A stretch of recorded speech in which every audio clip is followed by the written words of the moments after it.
Hey everyone, I'm Lamont Gilchrist. www.lgfitnessmessiah.com is my webcam page.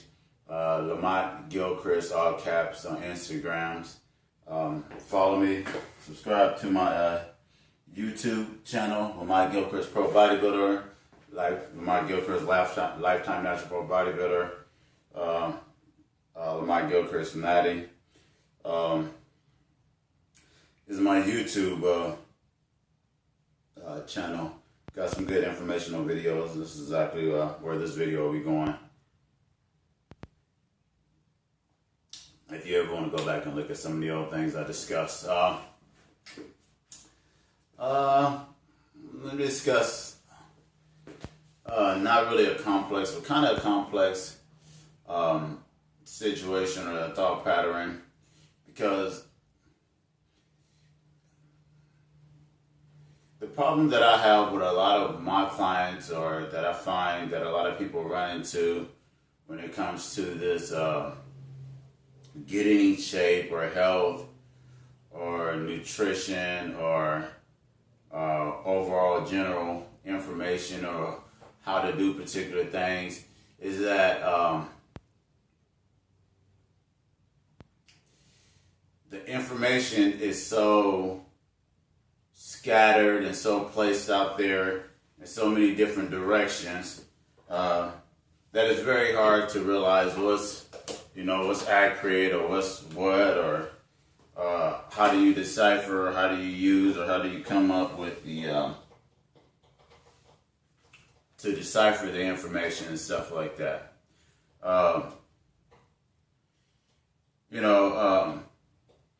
Nutrition is a matter of life. It's spiritual, it's a mental, it's a physical, it is a scientific, it is a ritual, it is in every aspect of why people will eat. You will see why people will eat. People eat turkey on most of the time, Thanksgiving, Christmas. People eat traditional foods. People eat certain things. They eat cereal because they ate it at breakfast or because their parents ate it. And so my point is that just because others have done it, or just because this is what's being done, doesn't necessarily makes it to be true or a matter of fact, or even good for you, for a matter of fact. I'm going to use information that is good, but then again may not be good for the people who are interpreting it or having it back, or lost information. Back in primitive times, just from scientific carbon dating practices and things and stuff like that, they have figured and came up with that Homo sapien, original man out of Africa, or I say Africa so that people understand, or I'll say Kush or Kemet, if I want to be more correct with what they associate or call themselves, or how it was interpreted back then, so that I'm placing myself back into that time. They lived to be 120, 110, 130. And then in biblical terms, they lived to be thousands or whatever number of years, if you want to go under those conditions and stuff like that. So with all the science and all the technology and all the hocus pocus supplement things and things you could take to make you be blah, blah, blah, and all this other stuff, and engineering and all these other scientific and high enlightened, or how smart we're supposed to be at this particular time, why isn't that a norm? You understand? If we have the science for that and we understood the knowledge of that, then that will be a norm. Sometimes it's hard to accept that the time that we live in, or another enlightenment or understanding may have been greater or more enlightened at that particular time. People truly do believe, and I'm one of them that believe, that we have lost more knowledge because it's been grave robbers. They've destroyed knowledge. Books have been burned. So you have to understand the evolutionary process and how knowledge is obtained, and the actual living through or the oldness of the knowledge that is being passed down orally or on papyrus or by tradition and other things and stuff like that. That in all these different sciences and all these different understandings, these things were lost. The science of healing and stuff, and spiritual science, and the science of the spirits and other different things of that particular thing that were helping people not be as stressed, helping people cope with ADHD and schizophrenia and whatever else they had going on back then in those particular, I'm talking about ancient times, were dealt with and looked upon way differently than the science now. So we will say, well, I'm not going to do any of that witch doctor or that hocus pocus stuff that's going on. Well, where do you think the modern medicine or the modern science or pharmaceutical science come from? Is it derivative or is it stolen practice and the art of exactly the science that was created by original man? So not only, I mean, it's just like saying, I mean, I'll use religion. Religion was created, it was written in the pyramids and on stones and on papaya and tablets long before it was reintroduced by the Romans to regular civilization under the pretense of Christianity or Muslims or anybody else. It's just a proven fact. You know, it was spirituality, there was wholeness, there was belief systems, and there was knowledge and wisdom that was passed long beyond that. Even for you spiritual people, the Bible itself, the source says that. It says that these things are going on if you know how to interpret it, and if you're an enlightened person and you know how to decipher what's being left out or what's not been added. And I say these things, and it kind of seems like I'm rambling, but I say these things because when you're looking at supplements or health or your doctor or a friend or someone or a trainer or anybody who says they're coming in the spirit of friendship, health, longevity, life, or trying to help you, it may not always be what you want to hear. It may not always be what you think it is. You know, the Egyptians, from what they said, the Hebrews, when they came out of Egypt, it was hard in the desert. They wanted to go back. They made a golden calf. They wanted to go back into Egypt. It wasn't so bad being a slave. So be careful of your ideology or your understanding of what it is to make these transgressions and to grow. To grow is a hard process. To be enlightened, to reach full potential, to be closer to the Most High, to be closer to who you are as an individual, to know thyself is a constant 24/7, 365 battle that you must participate in and be a willing participant in that improvement in yourself. And so you might have to flip through and decipher through a lot of different information. You may have to pray on it or whatever it is you do, or meditate on it. You may have to try it. Experience is a teacher. A lot of my training techniques and a lot of my nutritional thing is from experience as a teacher.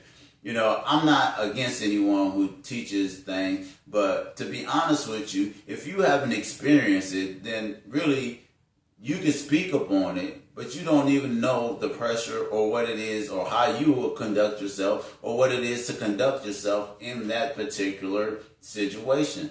Like, so I don't speak upon things that I'm not familiar with in an authoritarian or a understanding or enlightened way. If I have not experienced those things, I may humbly speak about things or things that I think that can kind of coexist with those things to get a better understanding so that we can hold a conversation.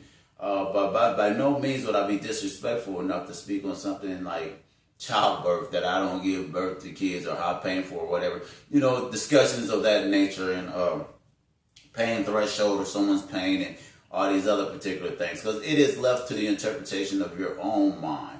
So I just wanted to get a clarification of how the information and how we decipher information and how we look at the world or exercise or wholeness or longevity or life or evolution, or how we're going to evolve, or moving forward in health, or or just in general history, because people live older. People from our region or people from Kemet and from those particular things, they just live older.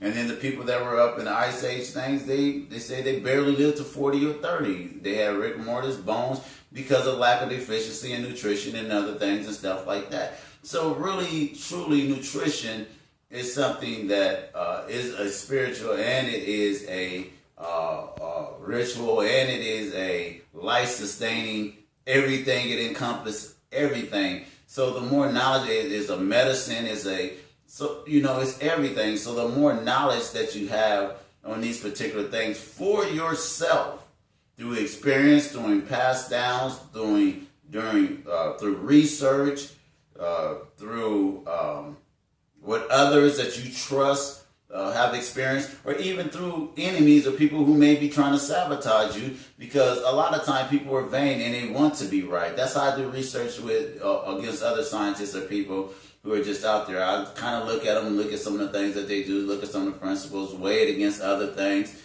and say, okay, although I know this person may not be right, or they have a motive behind what it is that they're putting out there, for the most part, people like to be gratified with being right, or being thought to be intelligent or intellectual, or coming up or discovering knowledge. But truly, there is more lost knowledge that if we just got back to oneness with who we are, and oneness with the wholeness with the whole environment, and really limit these things and limit these confusion, special interest, chatter that goes on TV and in our ear, and magazines and gossiping and all these other things. We are too preoccupied with trickery and bamboozlement to even really be getting the point of what our lives, or what humanity, or what health, or what mental, physical, or spiritual health truly is really about. Because people are so easy to just accept what other people say without testing it against the water. Why would God, or why would anyone who is speaking truth be upset with a hard test against anything that a man or anyone can bring to them? Because if it is truth, and it is truly what it is, then it can stand up to that. If it's not, then it won't stand up to that. And that's the kind of skepticism that you have to go into everything that you do, especially from an exercise or a nutritional or really in a life way. If you're not using that kind of skepticism, then, you're like the pipe, following the Pied Piper, whatever way is blowing, you just marching down the line, and where you end up at, you are your own blame for the condition you, your family, or anyone else is in, because this is what you choose to believe. Because it is much easier to run back into what you already know and try to go back into Egypt than to free your intellectual, your mind, suffer through the process of becoming back enlightened or coming one with yourself and understanding, so that you may not be the full beneficial of this. You might not get the benefits of this. I accept and I understand that, what I'm doing, I'm not getting the full benefits because I've lived a particular way in other aspects of my life. But the people that I influence, my kids or anyone else, or the people that I share this knowledge with, and they share with their family, 14, 10, however many generations later on, maybe it will reap the benefits of it. So the seed that was planted will grow and be fruitful. That's the true enlightenment of that parable or those passages and things of that particular nature. So you have to be patient, and you may not see the fruits of your labor. And that's cool. It's cool to me because, I'm enlightened and I'm a realist, and I take an enlightened approach about everything that it is that I do. Once again, I don't want to get so deep, but I want you to start thinking and be aware, and understand that new knowledge isn't better knowledge all the time. So my name is Lamont Gilchrist, LGFitnessMessiah.com is my webpage. Lamont Gilchrist, all caps, on Instagram. Follow me, Lamont Gilchrist, Lifetime Pro Bodybuilder on Facebook. So thanks.